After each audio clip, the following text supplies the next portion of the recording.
Muridiántropo. Por Nino Velasco. Autor de El día olvidado, licántropo, y Un ciudadano común. Procedente del sudeste asiático, los barcos europeos que comerciaban con Oriente introdujeron la rata gris en Europa durante el siglo XVIII. Se cree que este funesto acontecimiento se produjo entre 1728 y 1730. En Inglaterra la llamaron rata Hanover, en la creencia de que habían sido barcos noruegos donde reinaba dicha dinastía los que la llevaron a las islas.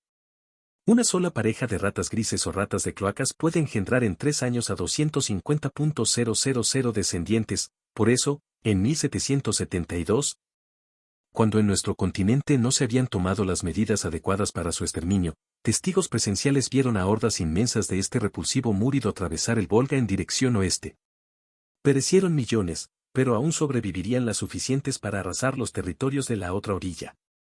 Su nombre científico es el de Rattus norvegicus, y su gran tamaño, que puede sobrepasar los 25 centímetros sin contar la cola, su color pardo sucio y un cuerpo voluminoso y húmedo, producen una inmediata repulsión en el hombre. Necesitadas de abundante humedad, se han refugiado en las cloacas de las ciudades y comparten con el hombre el hábitat urbano. Es cierto que, siendo transmisoras de enfermedades tan terribles como la rabia, la peste, el cólera, la fiebre amarilla o la triquinosis, causó en Europa más muertes que la guerra. La agresividad de la rata gris es proverbial, y su mordedura, cargada de gérmenes, resulta especialmente peligrosa para los humanos.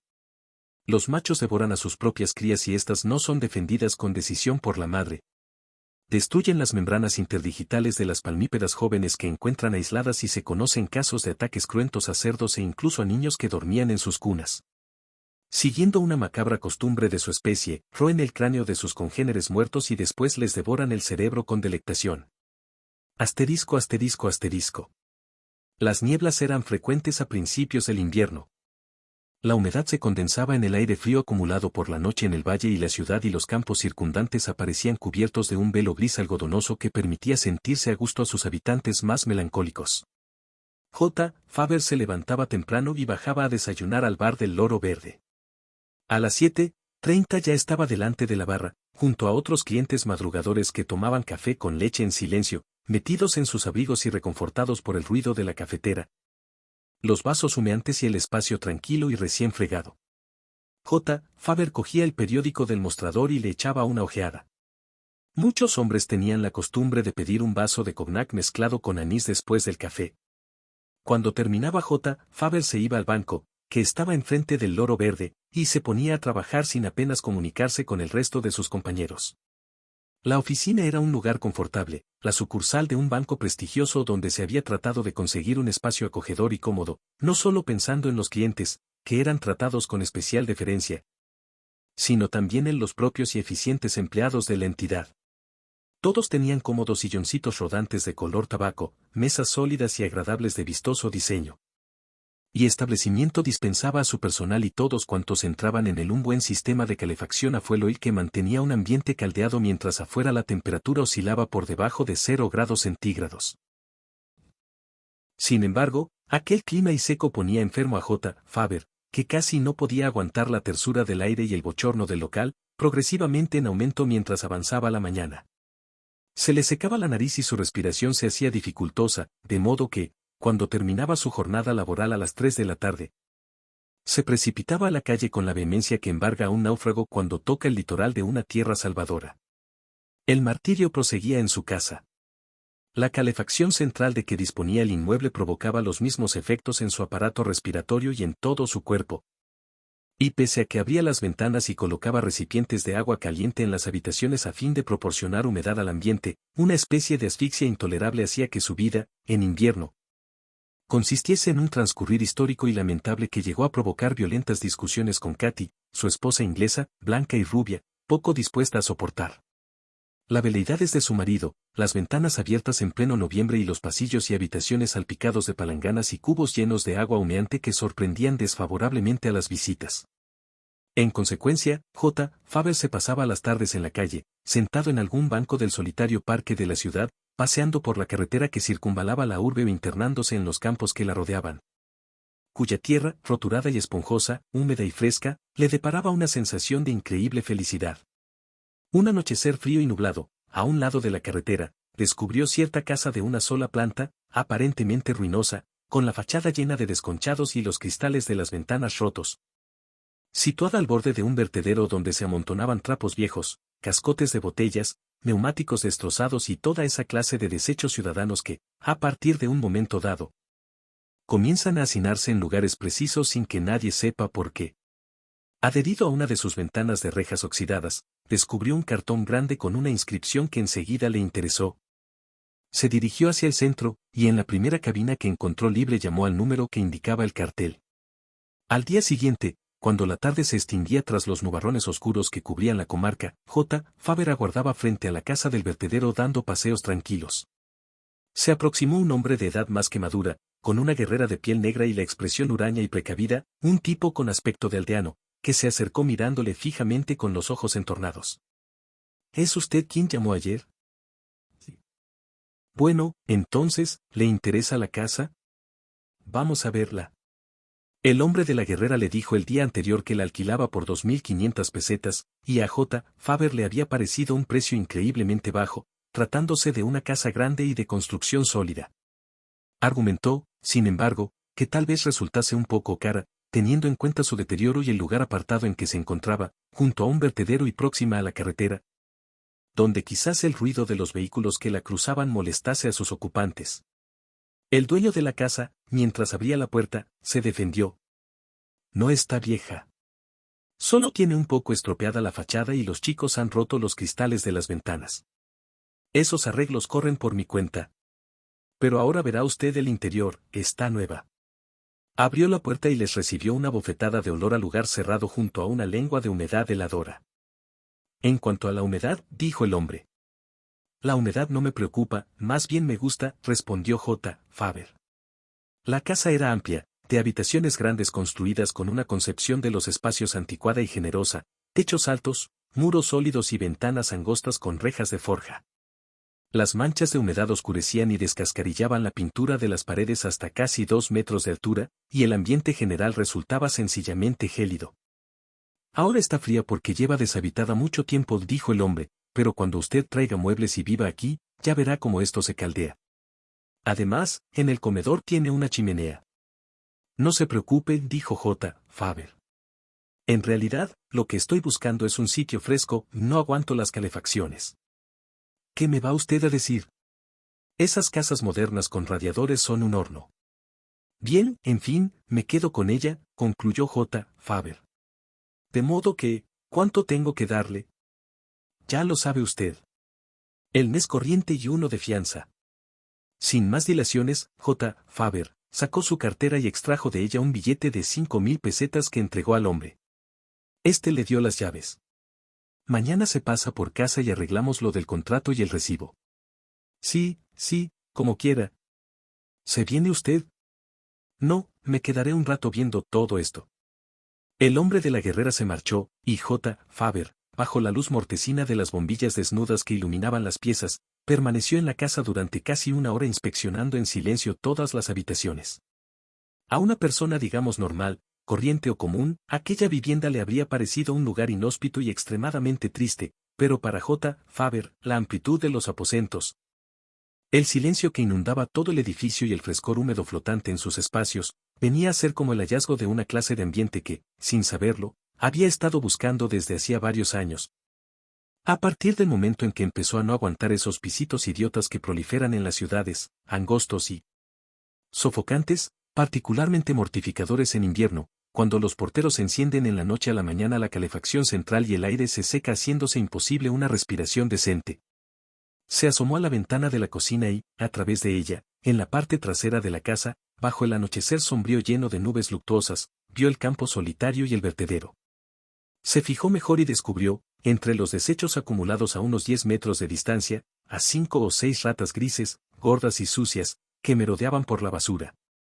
Sintió una rara sensación de alivio, como si la presencia de los repulsivos múridos, muy al contrario de lo que le sucede a la mayoría de la gente psicológicamente estable, le deparase la agradable sensación que uno experimenta cuando, al ocupar un piso nuevo, descubre con regocijo que sus vecinos son buena gente, personas agradables con las que se puede entablar prometedoras relaciones de vecindad.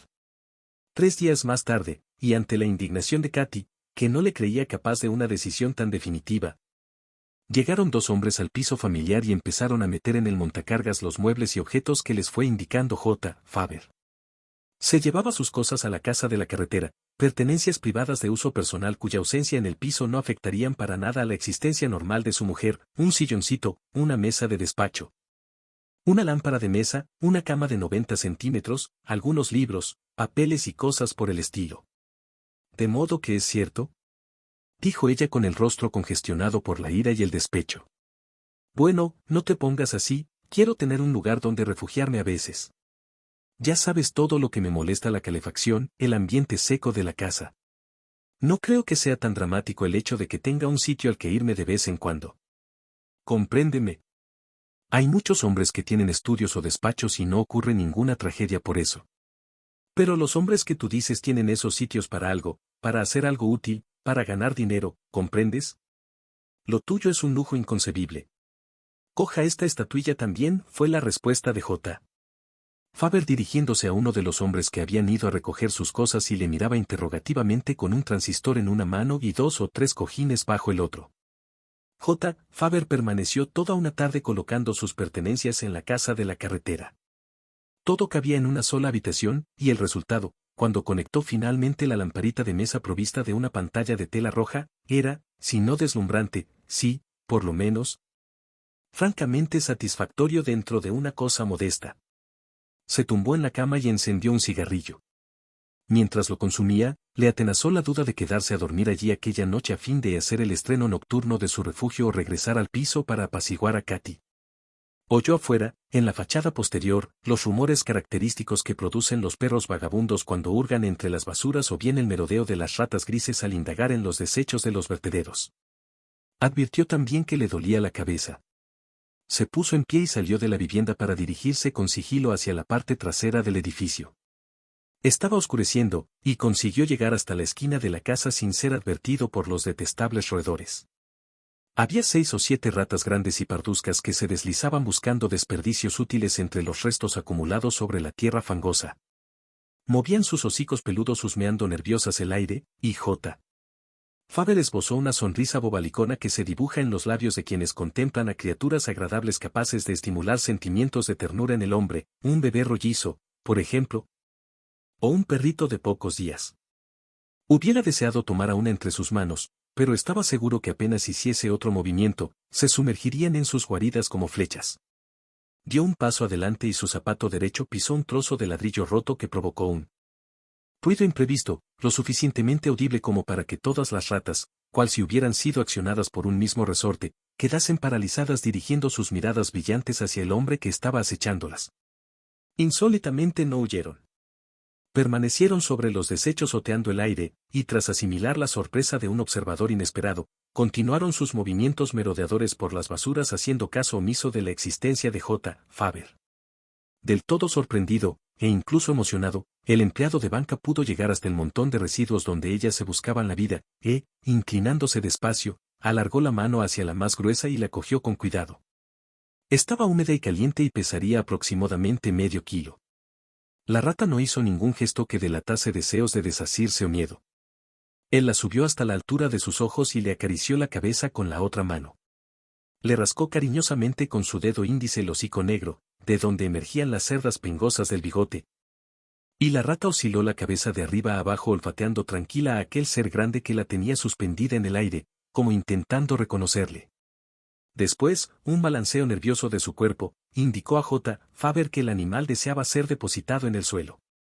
Estuvo tal vez una hora tomando y acariciando a cuantas ratas merodeaban por la basura, sumergido en esa especie de abstracción o de éxtasis que nos aísla del mundo circundante cuando, absorbidos por una tarea fascinadora, incluso no advertimos el paso del tiempo ni nuestras fortuitas dolencias físicas. Las ratas pasaban sobre sus zapatos al zigzaguear por aquel territorio residual y parecían no advertir su presencia o considerarla del todo familiar. Cuando J. Faber volvió a tomar contacto con la realidad, reconoció que su dolor de cabeza había aumentado y, cosa extraña, se sentía nervioso y abatido. Presa de una extraña e imprevista zozobra que se concretaba en inquietantes escalofríos difícilmente atribuibles al hecho de haber estado jugando con las ratas. La noche había cerrado por completo y miró al horizonte. recordó vagamente a Katy. Las nieblas eran frecuentes a principios del invierno. La humedad se condensaba en el aire frío acumulado por la noche en el valle y la ciudad y los campos circundantes amanecían cubiertos de un velo gris algodonoso que permitía sentirse a gusto a sus habitantes más melancólicos. Vio avanzar la niebla desde el campo oscuro hacia él, una masa enorme y blanca, ingrávida, que, lamiendo la tierra mojada, se aproximaba despacio como un fantasma omnímodo y silencioso. La niebla llegó hasta J. Faber y le envolvió, sintió su húmeda frescura junto al basurero y oyó gruñir a las ratas.